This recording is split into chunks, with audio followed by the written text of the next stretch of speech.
어떻게 해야 약함이 자랑이 될 수 있을까요? 어떻게 해야 내가 가진 그 약함이 자랑이 될 수 있을까요? 라는 제목을 가지고 말씀을 전하도록 하겠습니다. 3주 전에 토요 새벽 예배 때요, 시편 59편 말씀을 묵상하면서 하나님께서 저에게 새롭게 깨닫게 해주신 그 문구가 있습니다. 지향이 있는 한 방황한다. 지향이 있는 한 방황한다 라는 그 문구입니다.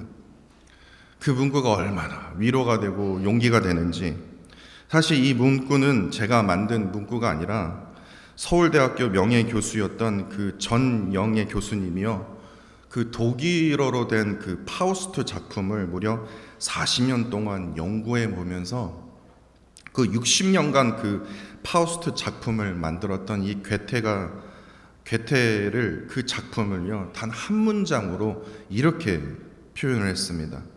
지향이 있는 한 방황할 수밖에 없다. 지향이라는 뜻이 무슨 뜻입니까? 어떠한 목표에 뜻이 쏠려 향하다라는 뜻입니다. 다시 말해서 분명한 목표가 있다는 뜻이에요. 그럼에도 불구하고도 인간은요, 지향이 있는 한, 목표가 있는 한, 그것이 존재하고 있는 한 반드시 방황하게 된다라는 겁니다. 그렇기 때문에 방황하는 그 자체가 문제가 아니라 지향해야 할 목표와 뜻이 없다는 게 문제라는 거예요. 근데 이것을 알고 있음에도 저는 그렇게 아직까지도 그렇게 그 생각을 제가 말한 대로 살지를 못하더라고요. 저번 주일 예배 후에요, 제가 광고 시간 때 김동희 이사님 새로 가게 오픈했다고 해서 저번 주일 예배 후에 또 갔습니다. 그래서 가서 이제 이야기를 나누면서 이제 거의 이제 핫도그 얻어 먹고 그러고 나서 이제 가려고 하는데, 김동희 이사님이요 저에게 이런 고민을 털어 놓으셨습니다. 그동안 열심히 핫도그를 만들었는데 그 한국식 핫도그요, 근데 이 모양이 제대로 나오지 않아서 이게 고민이 됩니다. 이 말을 하더라고요. 제가 장사를 해본 것도 아니고 제가 핫도그를 만들어 본 적도 없는데, 그런데도요 제가요 참으로 주제 넘는 말을 했습니다. 제가 어떤 말을 한 줄 아십니까? 지사님, 핫도그 지금 몇 개 만들어 보셨어요? 한 300개 정도요? 그러게 말씀하시더라고요. 아마 1000개째 만들면요 아마 도사가 될 겁니다. 제가 그렇게 말했어요. 그래서 제가 그때는요, 어떻게 이 말을 할 수 있지 그러면서요 당당히 이제 집으로 행했습니다. 차를 타고 집으로 가는 도중에 제가 왜 이 말을 했지? 왜 내가 이 진짜 창피한 말을 했지? 얼마나 나 자신이 솔직히 말해서 너무나 부끄러웠어요.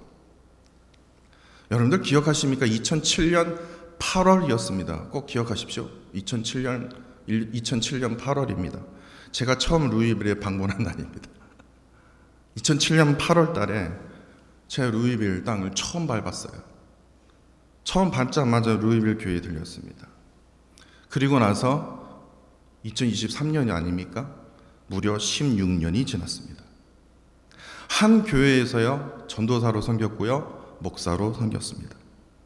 그러니까 16년이 지났다면 여러분들 한번 상식적으로 한번 생각해 보셔요.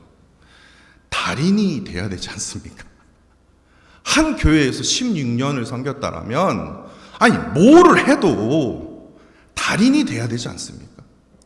뭐를 해도 진짜 이거는 김요한 목사만 할 수 있는 거야, 그런 게 있어야 되지 않습니까? 근데 아직까지도 방황하고 있으니, 지사님 핫도그 1000개 만들 때 되면요 아마 핫도그 도사가 될 겁니다 라고 말했던 저 자신이 얼마나 부끄러운지 모릅니다. 그런 생각이 들었어요. 그 다음날 월요일 아침에요 다시 정신을 차리고요, 그래 이게 아니지, 또다시 히브리서 11장 8절 말씀을 읽었습니다. 믿음으로 아브라함은 부르심을 받았을 때에, 하나님의 부르심을 받았을 때에 순종함으로 장래 유업으로 받을 그 땅으로 나아갔는데 결과가 무엇인 줄 아십니까? 아브라함은 갈 바를 알지 못하고 방황했으며 라고 되어 있어요. 이 말씀을 곱씹고 또 곱씹었습니다. 아브라함 또한 하나님의 정확한 부르심 앞에 있어도, 다시 말해서 정확히 가야 할 그 지향해야 할 그 방향이 분명히 존재함에도 불구하고도 갈 바를 알지 못했다라는 거예요. 그럼에도 아브라함은 오직 믿음으로 하나님께서 장래 유업으로 받을 보여준 땅이 아니라 보여줄 땅으로 믿음으로 한 걸음 한 걸음 나아갔다는 거예요. 그러면서 히브리서 11장 6절에 이렇게 말합니다. 믿음이 없이는 하나님을 기쁘시게 하지 못한다. 하나님께 나아가는 자는 반드시 그가 계신 것과 또한 그가 자기를 찾는 자에게 큰 상을 주실 것임을 반드시 믿어야 할지니라. 다시 말해서 방황이 문제가 아니라는 거예요. 갈 바를 알지 못했다. 아이고, 세상 사람들은 그럴 거예요. 그러나 하나님께서 보시기에는 방황하는 거 문제가 아니다. 내가 지금 너에게 보여줄 그 방향으로, 그 목표를 향해서 믿음으로 나아가면 내가 뒤에서 밀어줄게. 이거라는 거예요. 믿음으로 지향해야 할 그 방향이 분명히 존재한다면요, 지금 조금 방황하고 있다고요? 그 문제가 되지 않는다라는 거예요. 이찬수 목사님, 여러분 다 잘 아시죠? 근데 이찬수 목사님 자신 스스로에게 종곡을 찌르게 했던 책을 소개했습니다. 이 정신과 전문의로 신학을 공부한 특별한 이력이 있던 이 김진 교수님의 구원 이후의 여정이라는 책입니다. 근데 그 책 안에 안 봐도 돼요. 겉 페이지만 봐도 은혜가 됩니다. 그 겉 페이지에 구원 이후의 여정은, 그리고 그 밑에 뭐라고 써 있는지 아십니까? 과정적이고 지향적인 존재로서의 그리스도인. 이 그 짧은 문구가요, 이찬수 목사님 너무 은혜를 받았대요. 다시 말해서 그리스도인은 어떤 존재냐? 과정적인 존재라는 거예요. 그리고 또한 지향적인 존재라는 겁니다. 과정적인 존재다. 나 지금 과정 가운데 있어. 이게 무슨 말이냐면요, 아직까지도 뭐예요? 미완성적인 존재라는 거예요. 미완성이에요. 다시 말해서 지금 성장해 가는 과정이라는 겁니다. 이찬수 목사님이 그 교회를 개척하기 전에 그 중고등부를 섬겼는데요, 그 학생들에게 설교를 할 때마다 학생들아 꼭 이 말 따라해라 하면서 뭐를 따라하게 시켰냐면요, 나는 공사 중이다 이거예요. 그러니까 어른처럼 행동하지 말라는 거예요. 지금 너희들은 공사 중이라는 거예요. 과정 가운데 있다라는 거예요. 그런 말을 계속해서 반복시켰다라는 거예요. 그러니까 지금 계속해서 성장하고 있는 청소년들은 공사 중이기 때문에 미숙할 수밖에 없어요. 자충우돌할 수밖에 없는 존재이기 때문에 이것을 인정하라는 거예요. 이것을 온전히 인정할 때만이 어떻게 합니까? 나중에 건강한 어린이 될 수 있다기 때문에 그렇습니다. 사실 공사 중이다, 나는 공사 중입니다, 이것은요 청소년뿐만 아니라 어른들도 마찬가지예요. 우리가 하나님의 품에 안들 때까지, 하나님이 약속하신 그 약속의 땅으로 우리가 거할 때까지, 하나님의 품에 안길 때까지 우리 또한 완벽한 존재입니까? 아니거든요. 나는 공사 중입니다. 다시 말해서 미완성의 존재라는 거예요. 우리 모두가 완벽한 존재도 아닌데 계속해서 완벽하대요.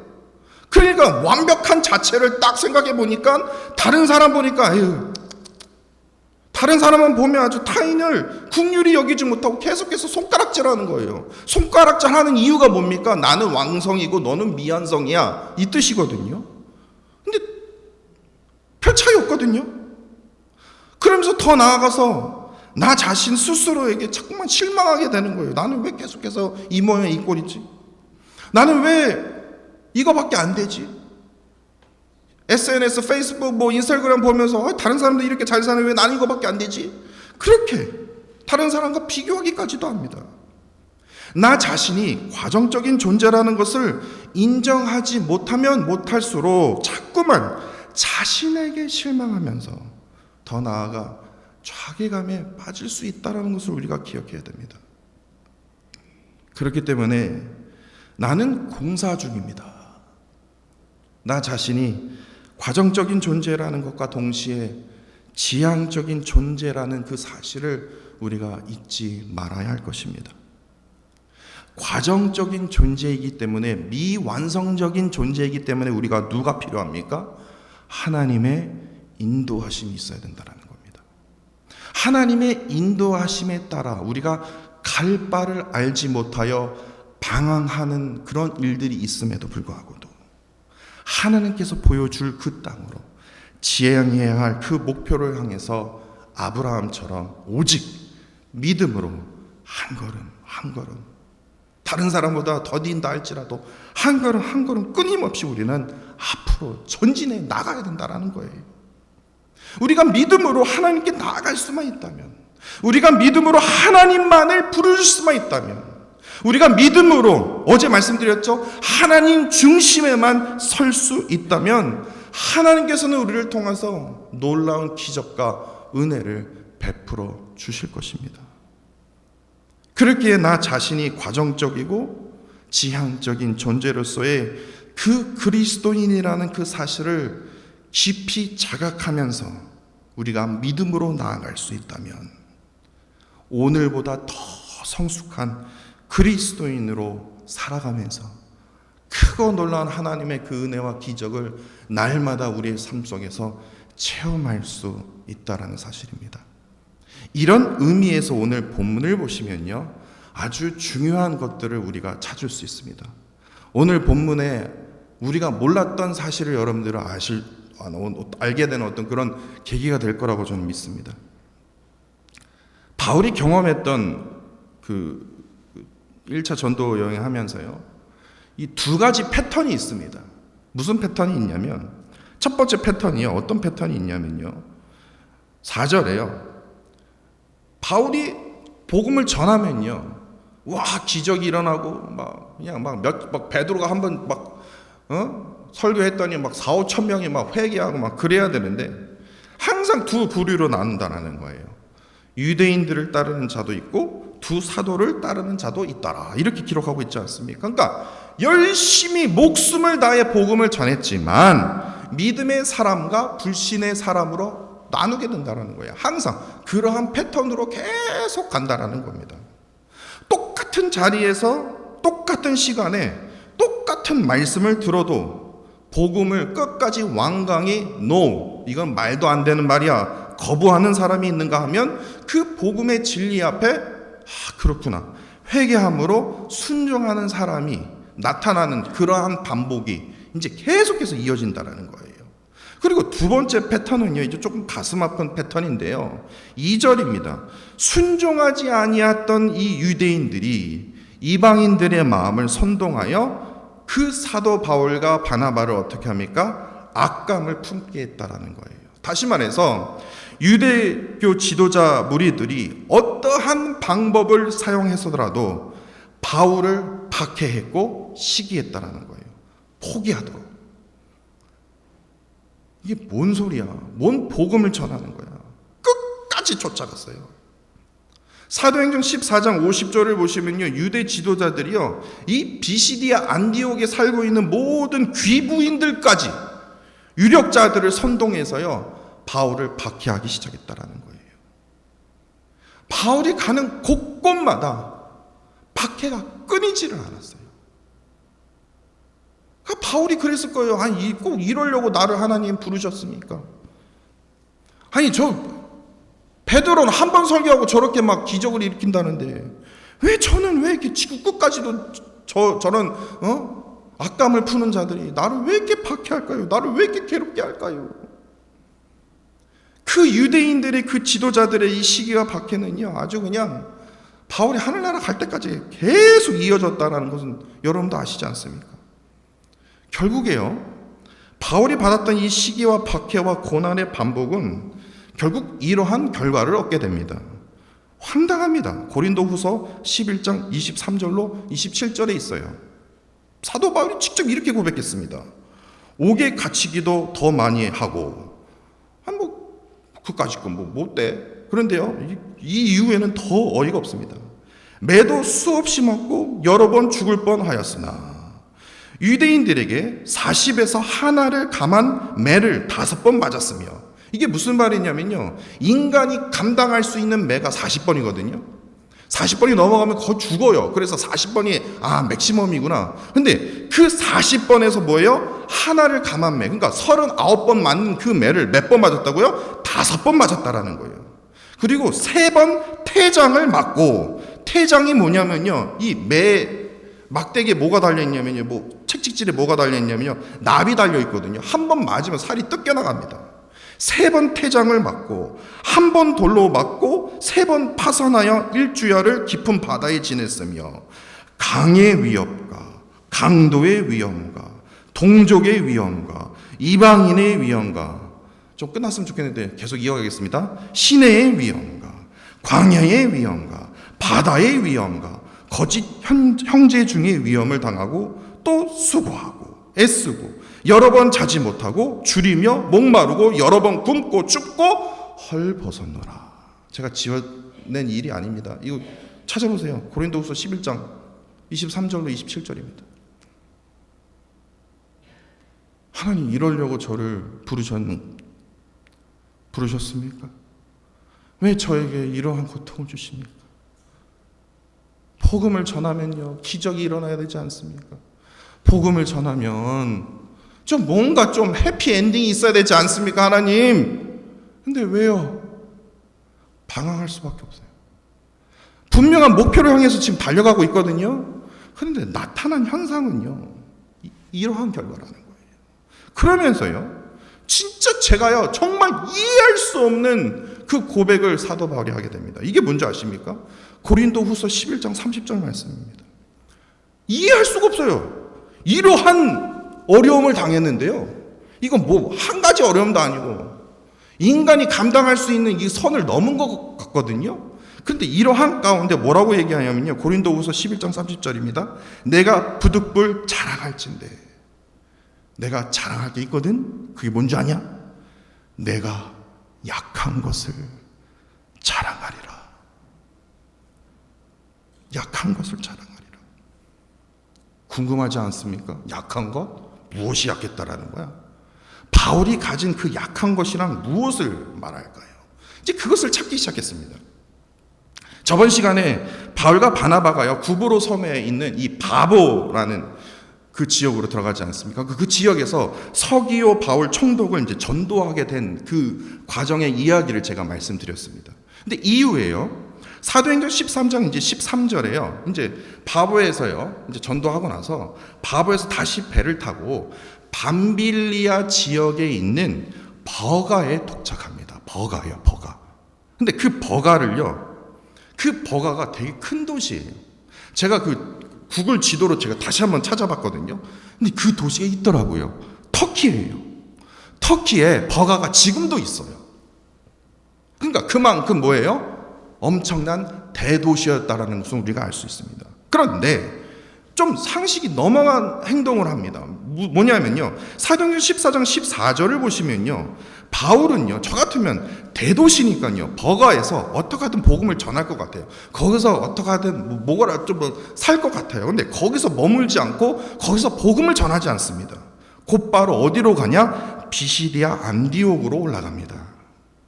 그런데 구글 지도를 한번 보시면요, 제가 놀란 게 있어요.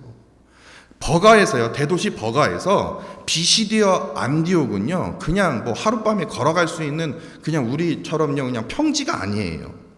버가가 있고요, 비시디아 안디옥이 위에 있거든요. 이 가운데 뭐가 있는 줄 아십니까? 정말 높다고 말하고 험하다고 말하는 타우루스 산맥이 있어요. 타우루스 산맥이요. 이거는 그냥 하루 아침에 건널 수 있는 그냥 태백 산맥이라고 생각하지 마십시오. 타우루스 산맥은요, 그냥 수개월 동안 거쳐 넘어갈 수 있는 산맥이라고 말합니다. 그럼에도 이해할 수 없는 것이 바나바와 바울은요, 어떻게 해요? 그 산맥을 넘어서 어떻게 합니까? 비시디아 안디옥으로 들어갔다라는 거예요. 그토록 높고 험한 타우루스 산맥을 넘어서 비시디아 안디옥에 도착한 이들은 곧바로 회당에 들어가서 복음을 전했고, 그리고 나서 비시디아 안디옥에서 바로 옆 동네였던 이고니온으로 갑니다. 그리고 오늘 본문 1절이 바로 이 이고니온이에요. 이고니온에 있는 그 회당에서 또다시 복음을 전합니다. 그리고 그 이고니온에서 또다시 그 옆 동네 루스드라로 가는데 10절에요. 바울이 기적을 일으키죠. 나면서 걷지 못했던 그 자를 걷게 만드는 그런 기적을 일으키지 않습니까? 그러면 해피엔딩, 거기서 막 엄청난 복음의 역사가 일어나야 되지 않습니까? 그게 상식적인데 오늘 본문 19절에 보시면요, 비시디아 안디옥에서 복음을 전했었죠. 이고니온에서 복음을 전했었죠. 거기에 나왔던 출신들이, 그 유대인들이 들고 일어나서 루스드라에 있는 그 바울에게 찾아간 거예요. 그래서야 뭐합니까? 돌을 던지기 시작합니다. 하나님, 또다시 방황할 것 같아요. 돌을 던지는데 하필이면 바울 이 머리에 정통으로 맞게 됐나 봐요. 바울이 기절해 버립니다. 유대인들이 보니까 바울이 죽은 것 같아요. 그래서 죽은 줄 알고 그 시체를 그냥 바닥에 놔둘 수 없으니까 그 시체를 가지고 밖에 그냥 던져버립니다. 그런데 오늘 본문 20절을 보십시오. 바울이 기적처럼 일어납니다. 그래서 다시 고향으로 돌아갑니까? 저 같으면 그냥 이거 진짜 이거 인간이 이거 할 일이 아니다. 이거는 진짜 이건 저 같으면 포기했을 거예요. 내가 왜 이렇게 돌 맞아가면서 내가 왜 일을 하냐? 전 포기했을 것 같아요. 그런데 어떻게 해요? 다시 그 돌 맞은 땅으로 가요. 루스드라로 갑니다. 루스드라에서 뭐예요? 그 옆 동네 더베로 갑니다. 근데 그곳에서 하나님께서 놀라운 역사를 일으키세요. 많은 사람들을 그리스도의 제자로 삼게 하십니다. 그리고 나서 바울과 바나바는 21절에요. 다시 루스드라, 이고니온, 비시디아 안디옥으로 돌아가서 다시 복음을 전합니다. 이처럼 사도 바울은요, 대도시였던 이 버가에 머물지 않았고요, 그토록 높다고 말하는, 그토록 험하다고 말하는 이 타우루스 산맥을요 몇 개월에 걸쳐서 넘어가서 비시디아 안디옥, 이고니온, 루스드라, 그 다음에 뭡니까? 더베. 그 지역에서 복음을 본격적으로 집중해서 전했다라는 거예요. 그곳이 어느 땅인 줄 아십니까? 그게 바로 갈라디아 땅입니다. 갈라디아 땅이에요. 갈라디아 지역을 집중해서 공격을 한 거예요. 그 갈라디아 지역에서 많은 사람들을 그리스도의 제자로 삼아서 그곳에 뭐를 세운 겁니까? 교회를 세운 것이에요. 그렇기 때문에 여러분들이 보고 계시는 그 갈라디아서 말씀은 사도 바울의 첫 번째 편지로서 사도 바울로부터 갈라디아 지역, 그러니까 비시디아 안디옥, 이고니온, 루스드라, 더베에서 복음을 사도 바울로부터 영접한 그리스도인들에게 보냈던 편지가 뭐냐? 바로 갈라디아서 말씀이라는 거예요. 그런데 중요한 게 이거예요, 여러분들.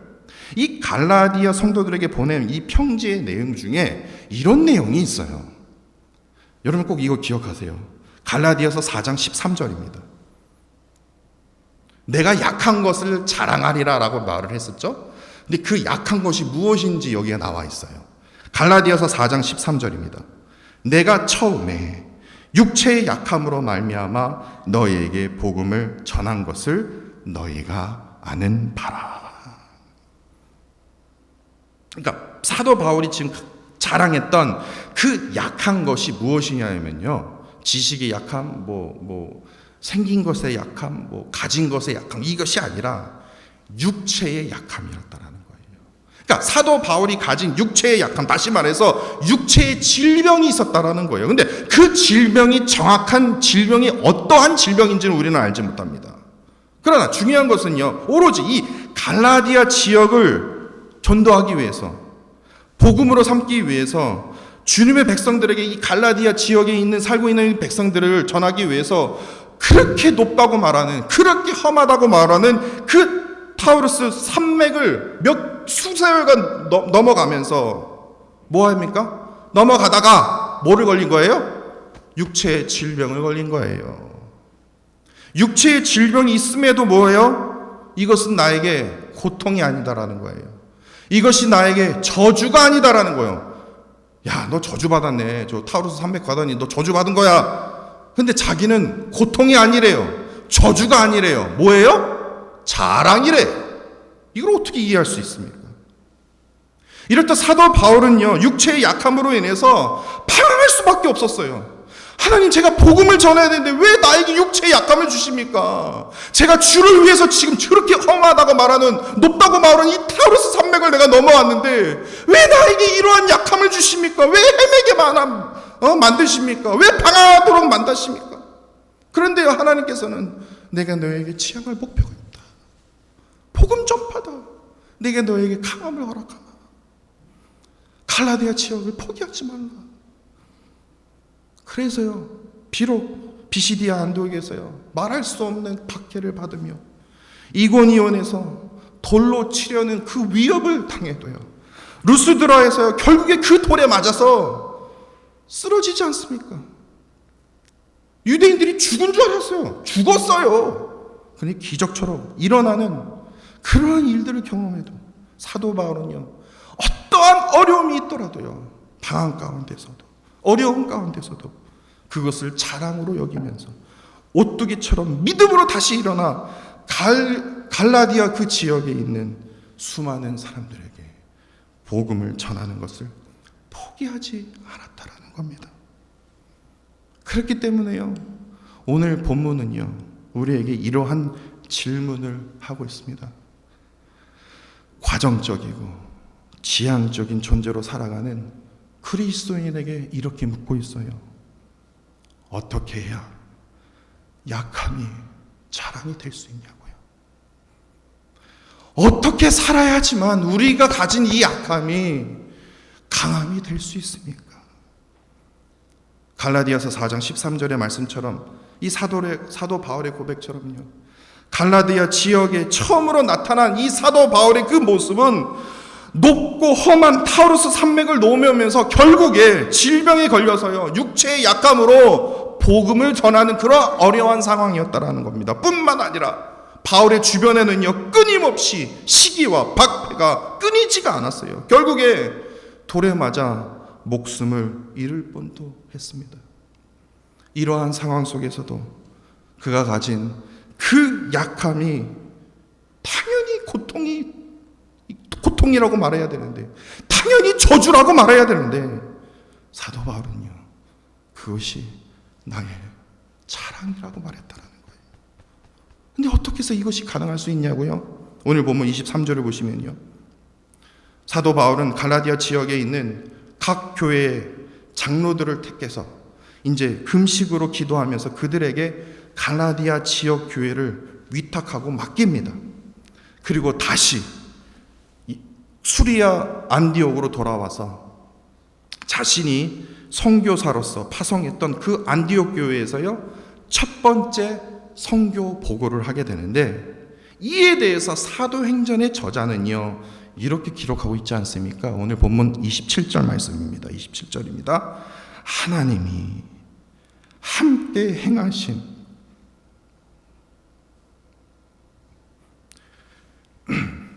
하나님이 함께 행하신 모든 일과 이방인들에게 믿음의 문을 여신 것을 보고하고 라고 되어 있어요. 저는 이 말씀이 얼마나 위로가 되는지요. 사도 바울은요, 세상 사람들이 볼 때 너는 저주받은 사람이야, 너는 고통이 끊이지가 않는 사람이야, 너는 운이 하나도 없어 라고 말할 거예요. 진짜 그래요. 근데 사도 바울은요, 자신이 가진 그 약함이 자랑이 될 수 있었던 것은 바로 하나님께서 육체의 질병 때문에 방황하고 헤매고 있었던 그 바울과 어떻게 해요? 늘 함께 하셨기 때문에 그렇습니다. 이게 다예요. 내가 방황하고 있잖아요.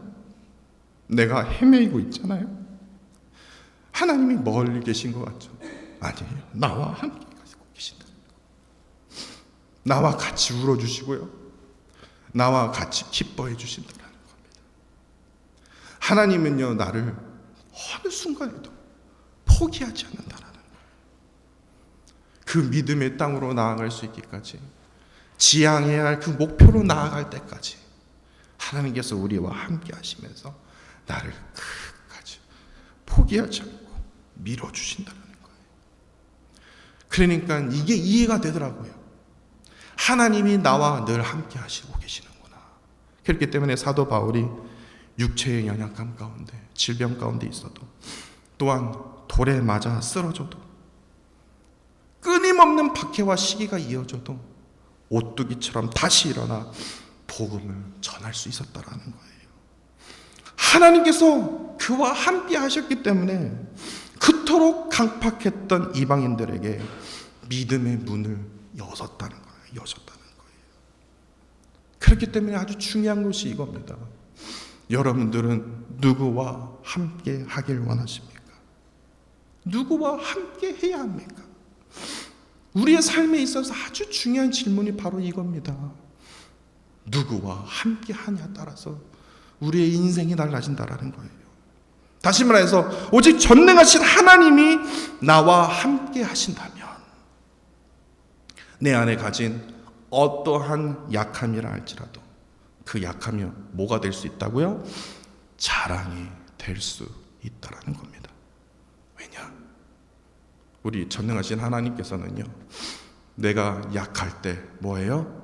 강함이 되어주시며, 내가 다시 일어설 힘을, 그 능력을 우리에게 항상 더하여 주시는 분이시기 때문에 그렇습니다.